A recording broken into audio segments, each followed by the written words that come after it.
کیونکہ مسجد میں آنا نیکی کا کام ہے، ادب کا کام ہے، باعث برکت ہے، اچھا کام ہے، اچھی جگہ میں آئے ہو، خیر کے لیے آئے ہو، خیر والے کام میں آئے ہو، آخرت کی تیاری کے لیے آئے ہو، رب کی رضا کے لیے آئے ہو، تو اپنا دایاں پاؤں اندر داخل کرو تاکہ مسجد میں داخل ہونے والے فعل کو میرا اللہ تمہارے لیے باعث برکت بنا دے۔ آداب کی رعایت رکھ کر مسجد میں آؤ، محتاج بن کر مسجد میں آؤ، دنیا کی باتیں مسجد میں نہ کرو، ادب کے ساتھ مسجد میں آؤ، محتاج بن کر مسجد میں آؤ، دنیا کی باتیں نہ ہوں، مسجدوں میں لڑائی جھگڑے نہ ہوں، اختلاف نہ ہوں۔ مسجد کو ایسا بناؤ، اپنی غلطیوں نالائکیوں کی وجہ سے ایسا نہ بناؤ کہ باہر کے ماحول میں اور مسجد کے ماحول میں فرق ہی نہ ہو۔ مسجد مسجد ہے، اور جب واپس نکلنے لگو تو اب داخل ہونے کے مقابلے میں نکلنا اچھا کام تو نہیں ہے، تو وہاں حکم ہے کہ بایاں پاؤں پہلے نکالو، مگر جوتا پہنتے وقت پہلے دایاں جوتا پہنو۔ لہذا مسجد سے نکلتے وقت اپنا بایاں پاؤں پہلے نکال کر جوتے پر رکھ لیں، اور دوسرا پاؤں پھر نکال کر پہلے دایاں جوتا پہنے۔ تو فرمایا نبی علیہ السلام ہر کام میں، جوتا پہننے میں بھی دائیں جانب کو پسند کرتے تھے۔ کان النبی صلی اللہ علیہ وسلم، پسند تھا نبی علیہ السلام کو، اتیمن، دائیں جانب شروع کرنا، فی تناولہ، تناول نالین، نال سے ہے، جوتا پہننا، جوتا پہننے میں، وترجلہ، اور اسی طرح کنگھی کرنے میں۔ جب انسان اپنے سر کو، داڑھی کو کنگھی کرے تو کنگھی کرنے میں بھی پہلی دائیں جانب سے شروع کرے۔ وطہورہ، اور وضو کرنے میں بھی پہلے اپنے دائیں اعضاء کو دائیں طرف سے شروع کرے۔ وفی شانہ کلہ، اور اپنے ہر کام میں، شان کلہ، یہاں شان بمانا کام اور کل بمانا سب، آپ نے سب کاموں میں دائیں جانب کی رعایت رکھی جائے، سب کاموں میں۔ اب یہ اتنا عام جملہ ہے،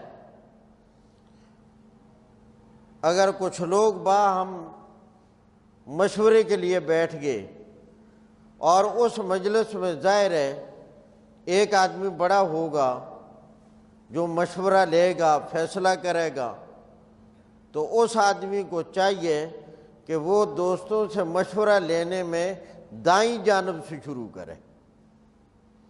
اللہ تعالیٰ اس مشورے کی مجلس میں برکت پیدا کر دیتا ہے۔ دائیں جانب سے شروع کیا جائے، کھانا کھانے میں دائیں ہاتھ سے شروع کیا جائے، دائیں ہاتھ کے ساتھ۔ اور اگر ایک مجلس بیٹھی ہے، چند لوگ ہیں، کوئی آدمی کسی کو کچھ چیز دینا چاہتا ہے کھانے کی، پینے کی، تو وہ ابتدا کرے، شروع کرے اپنی دائیں جانب والوں سے، دائیں جانب والوں کو دے۔ ایک مرتبہ نبی کریم صلی اللہ علیہ وسلم نے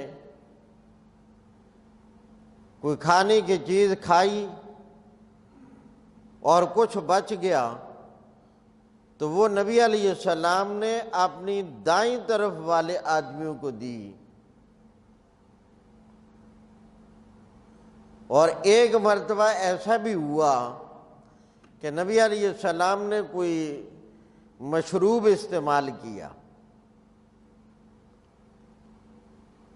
آن رسول اللہ علیہ وسلم کی بائیں جانب حضرت ابو بکر صدیق بیٹھے تھے،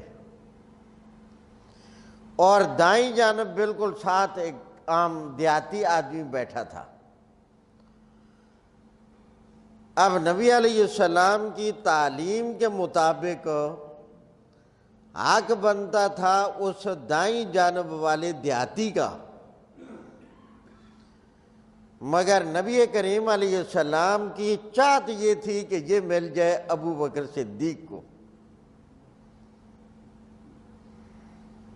اب قانونی تقاضا یہ تھا کہ یہ کس کو مل جائے؟ دیہاتی کو، قانونی تقاضا یہ تھا، مگر اپنی ذاتی چاہت اور خواہش یہ تھی کہ یہ کس کو مل جائے؟ ابو بکر صدیق رضی اللہ تعالیٰ عنہ کو۔ تو نبی علیہ السلام نے ایک ارشاد فرمایا جس میں دونوں کی رعایت رکھی گئی، قانون کی بھی رعایت رکھی گئی اور اپنی چاہت کی بھی رعایت رکھی گئی۔ رسول اللہ صلی اللہ علیہ وسلم نے اس دیہاتی کو مخاطب ہو کر کہا، بھائی یہ جو چیز میرے ہاتھ میں ہے یہ میں نے پی ہے، استعمال کی ہے اور یہ بچ گئی ہے، اب یہ حق تو تمہارا ہے کیونکہ حق دائیں جانب والے کا ہے ابھی آپ نے ہاتھ میں پکڑی ہوئی۔ فرمایا یہ حق تو تمہارا ہے کیونکہ تم میری دائیں جانب بیٹھے ہو، اگر تم اجازت دو تو تمہاری اجازت سے ابو بکر کو دے دوں۔ اب چیز بھی بڑی تھوڑی تھی، پیتا ایک ہی، یا وہ دائیں جانب والا دیہاتی پی لیتا اور یا بائیں جانب والے سیدنا ابو بکر صدیق رضی اللہ تعالیٰ عنہ پی لیتے، پیتا بھی ایک ہی۔ تو وہ دیہاتی بھی پھر دیہاتی تھا، اس نے کہا یا رسول اللہ صلی اللہ علیہ وسلم حق میرا ہے، میں آپ کے جھوٹے پر کسی اور کو ترجیح دے دوں، یہ نہیں ہو سکتا، میرا حق ہے مجھے دیں۔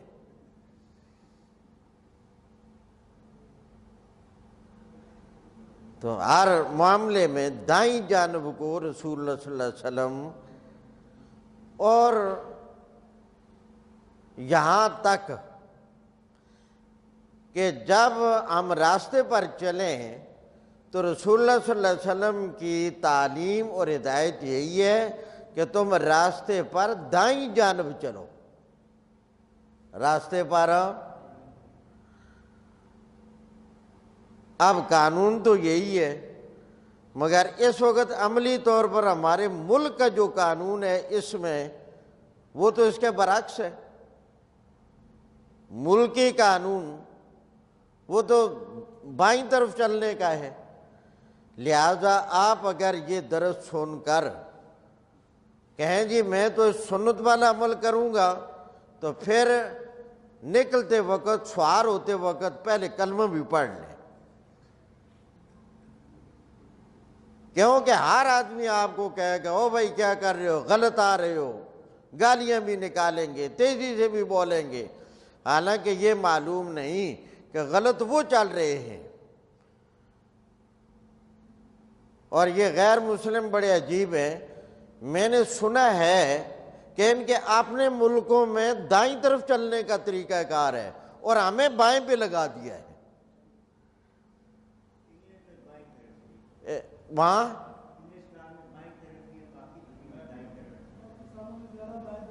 اچھا دیکھیں، اب یہ دیکھیں ہے اللہ کے نبی کا قانون، چونکہ اگر انسان راستے پر چلتے ہوئے دائیں جانب کو اختیار کر لے گا تو اس عمل کی وجہ سے اور اس سوچ کے ساتھ یہ کہ ہمارے پیارے پیغمبر کا حکم ہے اور آپ کا عمل بھی یہی ہے، اللہ ہمارے اس سفر میں برکتیں پیدا کر دے گا۔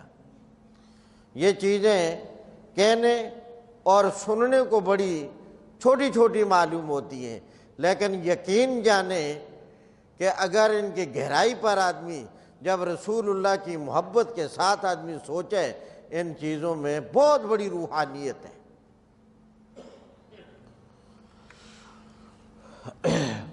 کان النبی صلی اللہ علیہ وسلم التیمن یوجبہ التیمن، نبی علیہ السلام کو دائیں جانب سے آغاز کرنا پسند تھا، فی تناولہ، جوتا پہننے میں بھی، وترجلہ، اور کنگھی کرنے میں بھی، وطہورہ، اور طہارت کرنے میں بھی، فی شان کلہ، الغرض سارے کاموں میں رسول اللہ صلی اللہ علیہ وسلم کو دائیں جانب سے شروع کرنا یہ زیادہ پسند تھا۔ جی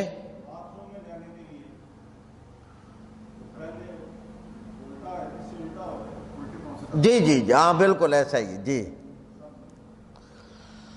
آگے باب نمبر 32، باب التماس الوضوء اذا حانت الصلاۃ، باب التماس الوضوء، واو کی زبر کے ساتھ، اذا حانت الصلاۃ۔ وقالت عائشہ رضی اللہ عنہا حضرت الصبح فالتمس الماء فلم یوجد فنزل التیمم۔ قال حدثنا عبداللہ بن یوسف قال اخبرنا مالک عن اسحاق بن عبداللہ بن ابی طلحہ عن انس بن مالک انہو قال رأیت رسول اللہ صلی اللہ علیہ وسلم وحان صلاة العصر فالتمس الناس الوضوء فلم یجدوا فأتی رسول اللہ صلی اللہ علیہ وسلم بوضوء فوضع رسول اللہ صلی اللہ علیہ وسلم فی ذلک الاناء یدہ وأمر الناس أن يتوضؤوا منه قال فرأيت الماء ينبع من تحت أصابعي حتى توضؤوا من عند آخرهم۔ اس باب میں یہ مسئلہ بیان کیا گیا ہے کہ جب نماز کا وقت ہو جائے تو تمہارے قریب پانی نہ ہو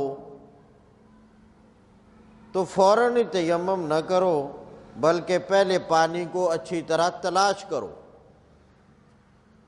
جہاں تک جس قدر ممکن ہو پہلے پانی کو تلاش کرو۔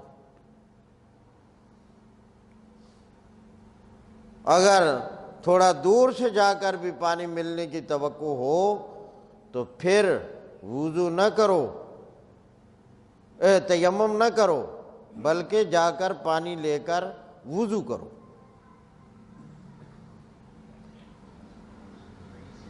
جب آپ ایسی جگہ ہوں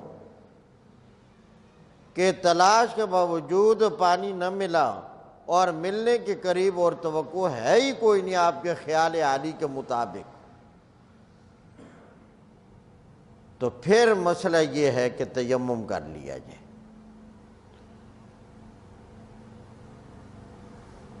اب مثلا یہاں مسجد میں پانی نہ ہو تو آدمی سوچے چلو جی پانی آج جہاں نہیں ہے تیمم کر لیتے، نہیں، خیر ہے چاروں طرف پانی موجود ہے، یہاں نہیں دوسری مسجد میں موجود ہوگا، کسی گھر سے مل جائے گا، کہیں نہ کہیں سے مل جائے گا، تلاش کرنا ہے پہلے۔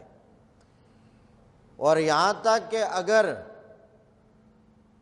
پانی موجود ہے، کوئی بغیر پیسوں کے نہیں دیتا اور آپ کے پاس پیسے ہیں تو پیسے دے کر پانی خریدیں، تیمم نہیں کرنا، پانی خریدیں اور پھر وضو کریں اس کے ساتھ۔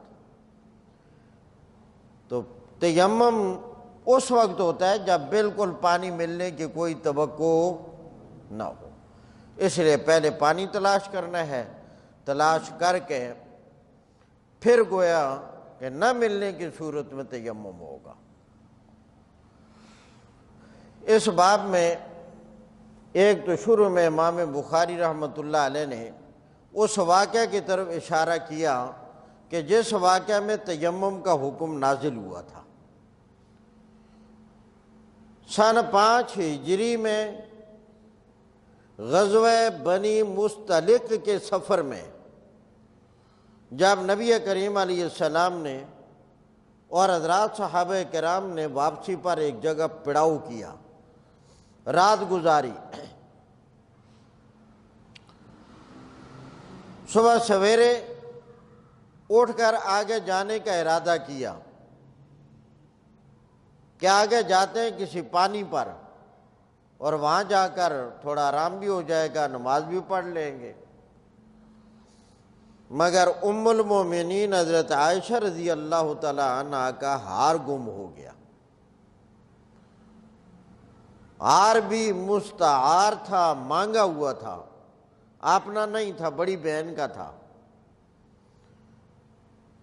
تو وہ ہار تلاش کرنے میں لگ گئی۔ جب انہوں نے بتایا میرا ہار گم ہو گیا، نبی کریم علیہ السلام بھی تلاش کر رہے ہیں، صحابہ بھی تلاش کر رہے ہیں، بسیار تلاش کے باوجود ہار نہ ملا۔ لوگوں نے حضرت ابو بکر صدیق رضی اللہ تعالی عنہ کو کہا کہ حضرت عائشہ کا ہار گم ہو گیا ہے۔ رسول اللہ صلی اللہ علیہ وسلم بھی روک کے، حضرات صحابہ کرام بھی روک کے، سب پریشان حال ہیں۔ تو ابو بکر صدیق رضی اللہ تعالی عنہ نے حضرت عائشہ رضی اللہ تعالی عنہ کو تنبیہ کی، زجر کیا، باپ ہونے کی حیثیت سے، کہ احتیاط کرتی نہیں ہوں، اب ہار گما دیا، رسول اللہ صلی اللہ علیہ وسلم کو کتنی پریشانی ہے، دیگر لوگ کتنے پریشان ہیں آپ کی بے احتیاطی کی وجہ سے اور آپ کی غفلت کی وجہ سے۔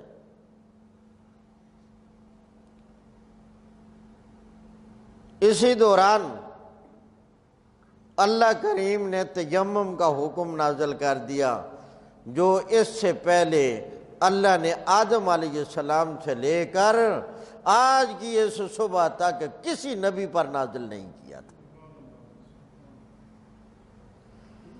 فرمایا تیمم کر لو، اور نبی کریم علیہ السلام نے ارشاد فرمایا کہ چند چیزیں وہ مجھے بطور خصوصیت کے عطا کی گئی، ان میں ایک ہے تیمم کا حکم۔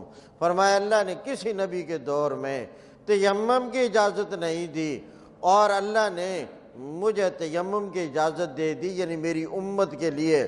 فرمایا یہ تیمم کر لیا کریں، چاہے وضو کے لیے ہو چاہے غسل کے لیے ہو، کئی سالوں تک بھی اگر وضو اور غسل کے لیے پانی نہ ملے تو یہ تیمم کفایت کر جائے گا۔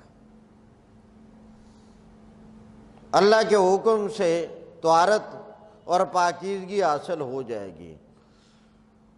حضرت اسید بن حضیر رضی اللہ تعالیٰ عنہ، حضرت اسید بن حضیر رضی اللہ تعالیٰ عنہ فرط شوق اور محبت میں آ کر کہنے لگے، اے آل ابو بکر، یہ تمہاری آج پہلی برکت نہیں ہے، ہم اس سے پہلی بھی دیکھتے آئے ہیں۔ جب آپ پر کوئی پریشانی آئی، اللہ نے آپ کی پریشانی کو امت کے لیے رحمت بنا دیا۔ آج تمہارے اوپر پریشانی آئی، مگر اس پریشانی کو اللہ نے قیامت تک آنے والی امت کے لیے رحمت بنا دیا کہ اگر پانی میسر نہ ہو یا پانی استعمال کرنے پر قادر نہ ہو، تم اپنے وضو اور غسل کے لیے تیمم کر لیا کرو۔ اللہ تعالیٰ نے پوری امت پر رحمت فرما دی۔ اللہ کی حکمتیں ہوتی ہیں۔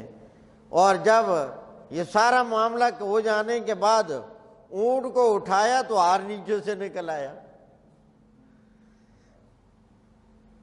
اونٹ کو اٹھایا تو ہار، اب اس سے یہ بھی معلوم ہوا کہ نبی کریم صلی اللہ علیہ وسلم عالم الغیب نہیں تھے۔ اللہ نے آپ کو بہت علم عطا کیا تھا، اتنا عطا کیا تھا جس کی حد ہم مقرر نہیں کر سکتے۔ اللہ نے سارے انبیاء سے بڑھ کر علم عطا کیا تھا، مگر اس کے باوجود جس طرح اللہ غیب جاننے والا ہے، اس طرح رسول اللہ صلی اللہ علیہ وسلم غیب جاننے والے، اگر غیب جاننے والے ہوتے تو پھر یہ ہار تلاش ہی نہ کرتے، پہلے ہی فرما دیتے فلاں جگہ ہے، تلاش کے باوجود نہ ملا، اور جب اونٹ اٹھایا تو نیچے سے ہار نکل آئے۔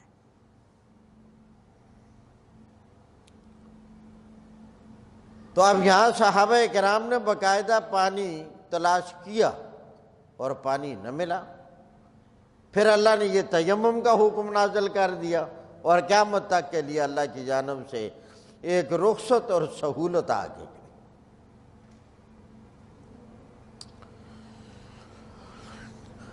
دوسری حدیث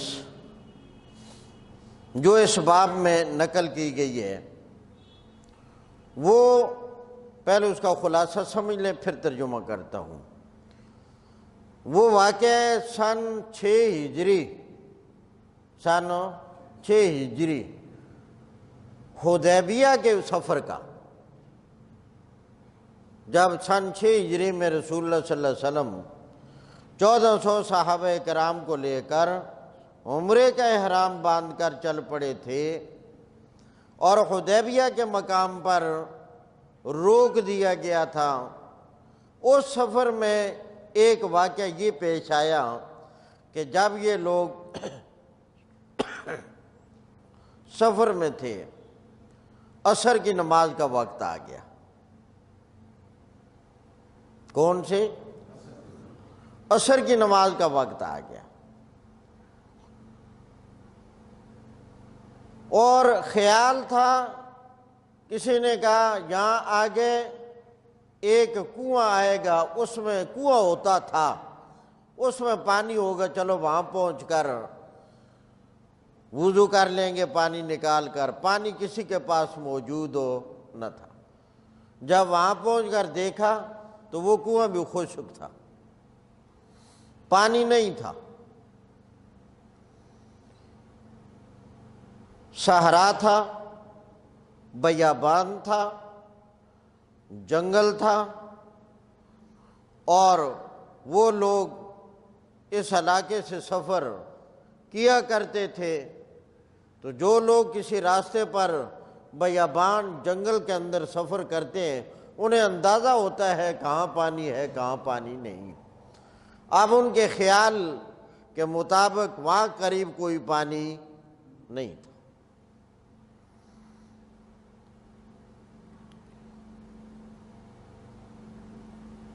مگر یہاں تلاش کیا پانی نہیں تھا۔ یہاں اس سے اتنی بات ثابت کرنا چاہتے ہیں، جب نماز کا وقت ہو جائے تو پانی تلاش کرو۔ جیسے حدیبیہ کے اس سفر میں صحابہ کرام کے لیے عصر کی نماز کا وقت آ گیا، انہوں نے پانی تلاش کیا تھا، بس اتنی بات۔ آگے پھر کیا ہوا وہ بڑی عجیب بات ہے۔ نبی کریم علیہ السلام نے فرمایا بھائی کہیں سے تھوڑا سا پانی مل سکتا ہے؟ کہیں سے تھوڑا سا پانی؟ فرمایا اللہ کے رسول تھوڑا سا پانی کیا کام دے گا اتنے بڑے لشکر کو؟ فرمایا بھائی بس تم تھوڑا سا پانی اگر مل جائے تو ایک پیالے کے بقدر ایک پیالہ پانی کا مل گیا۔ رسول اللہ صلی اللہ علیہ وسلم نے فرمایا لاؤ پانی۔ جب پانی لایا گیا، قربان جائیں اس رحمت للعالمین نبی پر، قربان جائیں اس نبی پر کہ جس کا یہ مقام ہے کہ اس زمین پر، اس دھرتی پر، اس کائنات میں اوپر نیچے خدا کی خدائی میں اس کا کوئی شریک نہیں، اور مصطفیٰ کی مصطفائی میں کوئی اس کا شریک نہیں۔ اللہ کے پاک پیغمبر نے فرمایا لاؤ، پانی لایا گیا۔ آپ نے اپنا دایاں ہاتھ مبارک اس پانی کے اندر رکھ دیا، میرے رب نے انگلیوں سے فوارے کی طرح پانی جاری کر دیا۔ سارے صحابہ کرام نے خوب اچھی طرح وضو بھی کیا، سواریوں کو بھی پلایا، خود بھی پیا، اور اپنے پاس موجود جو برتن تھے وہ بھی بھر لیے۔ موجود برتن بھی بھر لیے۔ یہ ہے اللہ جو تھوڑے کو زیادہ بھی کر دیتا۔ اللہ پھر اللہ ہے۔ خدا نے یہ کر کے دکھایا، اللہ کی ہے قدرت اور نبی کریم صلی اللہ علیہ وسلم کا ہے معجزہ۔ آپ کے ہاتھ پر ظاہر ہوا، اللہ کے نبی کا معجزہ ہوا اور اللہ کی قدرت ہوئی۔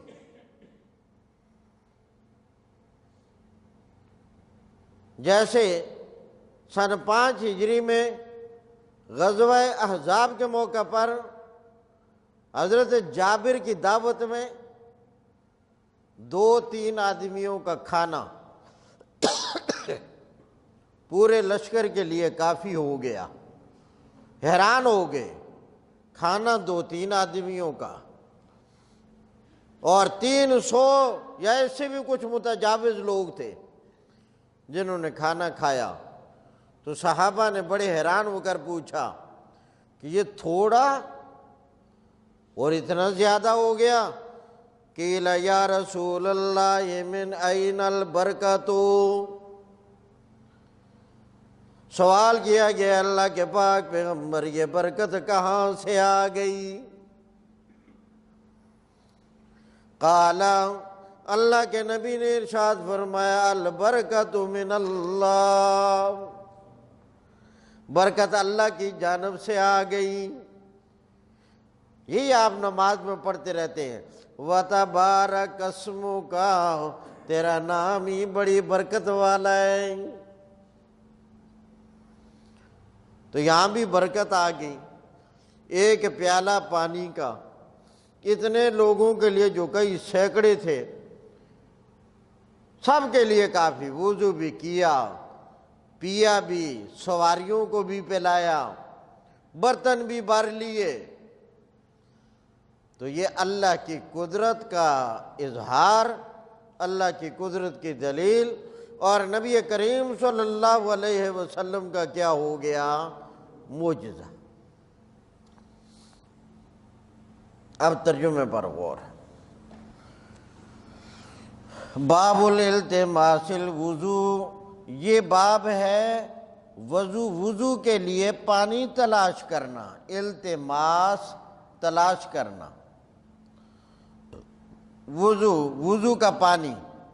اذا حانت الصلاۃ، جب نماز کا وقت آ جائے، جب نماز کا وقت آ جائے تو پانی تلاش کرنا۔ وقالت عائشہ رضی اللہ عنہا، حضرت عائشہ رضی اللہ عنہ فرماتی ہیں حضرت الصبح، صبح کی نماز کا وقت ہو گیا، فالتمس الماء، پانی تلاش کیا لوگوں نے، فلم یوجد، پانی نہ ملا، فنزل التیمم، تو وہاں پھر تیمم کا حکم نازل ہو گیا۔ امام بخاری فرماتے ہیں ہمیں حدیث بیان کی عبداللہ بن یوسف نے، وہ کہتے ہیں ہمیں خبر دی مالک نے، وہ نقل کرتے ہیں اسحاق بن عبداللہ بن ابی طلحہ سے، وہ نقل کرتے ہیں انس بن مالک سے، انہو قال، انس بن مالک فرماتے ہیں رأیت رسول اللہ صلی اللہ علیہ وسلم، میں نے رسول کریم صلی اللہ علیہ وسلم کو دیکھا، یعنی یہ واقعہ میرے سامنے پیش آیا۔ وحان صلاۃ العصر، عصر کی نماز کا وقت ہو گیا، حانا وقت ہو جانا، عصر کی نماز کا وقت ہو گیا۔ تو یہ میں نے بتا دیا ہے کہ یہ کون سا واقعہ ہے؟ حدیبیہ کے سفر کا، یہ حدیبیہ کے سفر والا واقعہ ہے۔ فَالْتَمَسَ النَّاسُ الْوُضُوءَ، لوگوں نے وضو کا پانی تلاش کیا، فَلَمْ يَجِدُوهُ، تو لوگوں نے وہ پانی نہ پایا، فَأُتِيَ رَسُولُ اللَّهِ صلی اللہ علیہ وسلم بِوَضُوءٍ، لایا گیا رسول اللہ صلی اللہ علیہ وسلم کے پاس وضو کا پانی، فَوَضَعَ رَسُولُ اللَّهِ صلی اللہ علیہ وسلم فِي ذَلِكَ الْإِنَاءِ يَدَهُ، رسول اللہ صلی اللہ علیہ وسلم نے اپنا ہاتھ مبارک اس برتن میں رکھا، وَأَمَرَ النَّاسَ أَن يَتَوَضَّؤُوا مِنْهُ، اور لوگوں کو حکم دیا کہ اس سے اب وضو کریں۔ قال، حضرت انس رضی اللہ تعالیٰ عنہ فرماتے ہیں فَرَأَيْتُ الْمَاءَ، میں نے پانی دیکھا يَنبَعُ مِن تحت اصابعی، اللہ کے پاک پیغمبر کی انگلیوں کے نیچے سے نکل رہا تھا، حَتَّى تَوَضَّؤُوا، یہاں تک کہ وضو کیا، مِنْ عِنْدِ آخِرِهِمْ، سب لوگوں نے آخر تک، یعنی سارے لوگوں نے اس سے کیا کیا۔ اور یہاں یہ حدیث مختصر ہے تو دوسری جگہ زیادہ تفصیل کے ساتھ ہے، میں نے اس کی رعایت رکھتے ہوئے بتایا ہے کہ لوگوں نے بھی وضو کیا اور پیا بھی خوب سیر ہو کر، جانوروں کو بھی پلایا اور اپنے برتنوں میں ذخیرہ بھی کر لیا۔ تو یہ جو آن رسول اللہ علیہ وسلم کی انگلیوں سے پانی نکلا، یہ اللہ کی قدرت کی دلیل تھی، اور نبی کریم صلی اللہ علیہ وسلم کے حق میں کیا تھا؟ معجزہ تھا۔ اور اللہ تعالیٰ نے جتنے معجزات نبی کریم علیہ السلام کو عطا فرمائے ہیں، اتنے معجزے اللہ تعالیٰ نے کسی نبی کو عطا نہیں فرمائے۔ اور یہ پانی والا جو معجزہ ہے، اس طرح کا ایک معجزہ آپ نے قرآن کریم میں پڑھا کہ اللہ تعالیٰ نے حضرت موسیٰ علیہ السلام کو بھی عطا کیا تھا۔ جب موسیٰ علیہ السلام کی قوم نے وَإِذِ اسْتَسْقَىٰ مُوسَىٰ لِقَوْمِهِ، جب موسیٰ علیہ السلام نے اپنی قوم کے مطالبے پر اللہ سے پانی مانگا کہ اے اللہ میری قوم کو پانی کی ضرورت ہے، یہاں پانی ہے کوئی نہیں، اللہ کریم تو یہاں بند کرنا ٹھہرانا بھی تیرا حکم ہے، تو پانی بھی کوئی نہیں، اے اللہ ان کے لیے کوئی پانی کا انتظام کر۔ تو اللہ کریم نے حکم دیا موسیٰ پیغمبر، یہ آپ کے ہاتھ میں جو لاٹھی ہے، یہ لاٹھی اس پتھر پر مارے۔ ایک پتھر تھا چھوٹا سا، آدمی کے سر جتنا، اور اس کے 4 کونے تھے، چوکور تھا، مربع تھا۔ اللہ کریم نے ہر کونے سے 3 فوارے جاری کر دیے، تو کل فوارے کتنے ہو گئے؟ 12، کیونکہ خاندان 12 تھے۔ ابتداءً پتھر سے بالکل باریک دھار تھی، اور آگے تینوں کونے ہر ایک الگ الگ پڑتا تھا، وہاں سے آگے نالیاں بنا لی، اور اللہ تبارک و تعالیٰ نے اس اعتبار سے چھوٹے سے پتھر سے 12 چشمے جاری کر دیے۔ اب موسیٰ علیہ السلام کو اللہ نے یہ معجزہ عطا کیا، مگر ان دونوں معجزوں میں اگر ذرا موازنہ کریں دقت نظر کے ساتھ، غور و فکر کے ساتھ، کہ نبی کریم علیہ السلام کی انگلیوں سے پانی جاری ہوا اور موسیٰ علیہ السلام کے لیے پتھر سے پانی جاری ہوا، تو موازنہ کرنے سے اندازہ ہوگا کہ نبی کریم علیہ السلام کا معجزہ موسیٰ علیہ السلام کے اس معجزے سے کہیں بڑھ کر تھا اور بڑا تھا، اس لیے کہ پتھر سے پانی نکلنا یہ عادت بھی ہے۔ وہ معجزہ ہی تھا، مگر عادتاً پتھر سے پانی نکلتا تو ہے۔ پہاڑی علاقوں میں جاؤ، پتھر ہوتے ہیں اور پتھر کے اندر سے پانی نکل رہا ہوتا ہے، مگر انگلیوں سے پانی جاری ہو اس کی کوئی عادت ہے ہی نہیں۔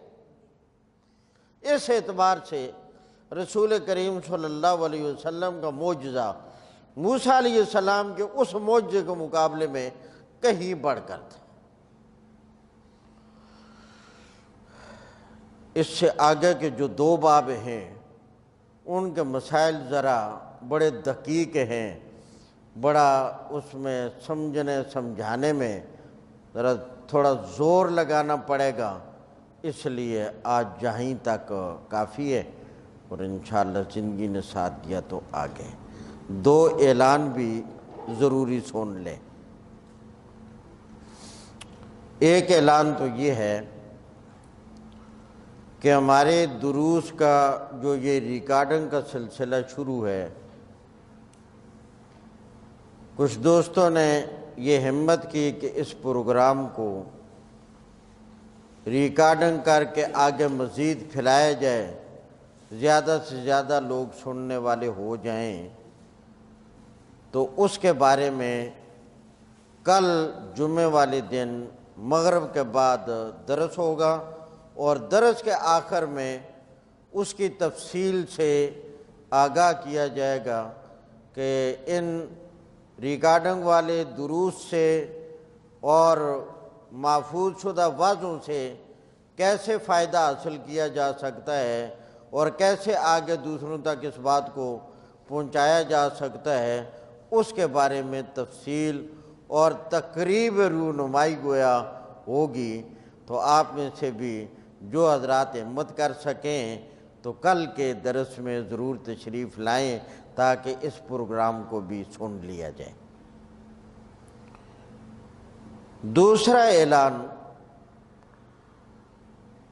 کہ آئندہ جمعرات کو حدیث کا درس یہاں نہیں ہوگا، یہاں قریبی این ایف سی ہے نا، این ایف سی سوسائٹی ہے کوئی، تو وہاں انہوں نے مجھ سے ٹائم لیا ہے، وہاں کے خطیب صاحب خود یہاں کل تشریف لائے تھے، تو انہوں نے یہ بھی کہا کہ میں کئی سالوں سے اس بات کا متمنی تھا کہ اپنی مسجد میں آپ کا ایک بیان کرواؤں، مگر کچھ نہیں موقع بنا، تو اس دفعہ میں نے پختہ ارادہ کیا ہے کہ 12 ربیع الاول کو ہم پروگرام کرتے ہیں تو وہاں آپ کا بیان ہم نے کروانا ہے۔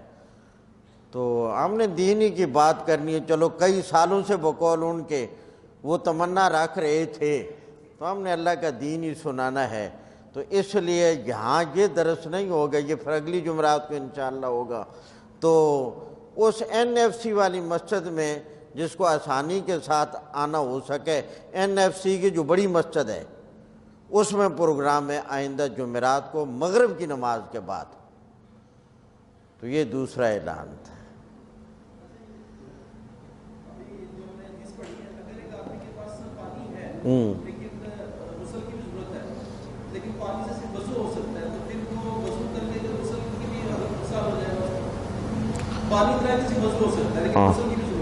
ہاں، وہ پانی کے ساتھ وضو کر لے، باقی تیمم کر لے۔ ہاں، تیمم تو کرنا ہی کرنا ہے، تیمم تو کرنا ہی کرنا ہے۔ الحمدللہ رب العالمین والصلاة والسلام علی سید الانبیاء والمرسلین۔ یا اللہ ہمارے حال پہ رحم فرما، یا اللہ سب کا آنا بیٹھنا سننا قبول فرما، یا اللہ ایمان کی مضبوطی نصیب فرما، یا اللہ ہمیں قرآن و حدیث کے ساتھ جوڑے رکھ، یا اللہ ہمیں اس نور سے محروم نہ فرمانا۔ یا اللہ تمام حاضرین میں جو بھی کسی مسئلہ میں پریشان حال ہے، یا اللہ سب کی پریشانیاں دور فرما۔ یا اللہ تمام بیماروں کو صحت کاملہ عاجلہ مستمرہ دائمہ نصیب فرما۔ یا اللہ رزق حلال کی کشادگی نصیب فرما، حرام سے بچا، یا اللہ اپنے محتاج کر کسی کا محتاج نہ کرنا۔ وصلی اللہ تعالی علی خیر خلقہ محمد وعلی آلہ وصحابہ اجمعین برحمتک یا رحمن۔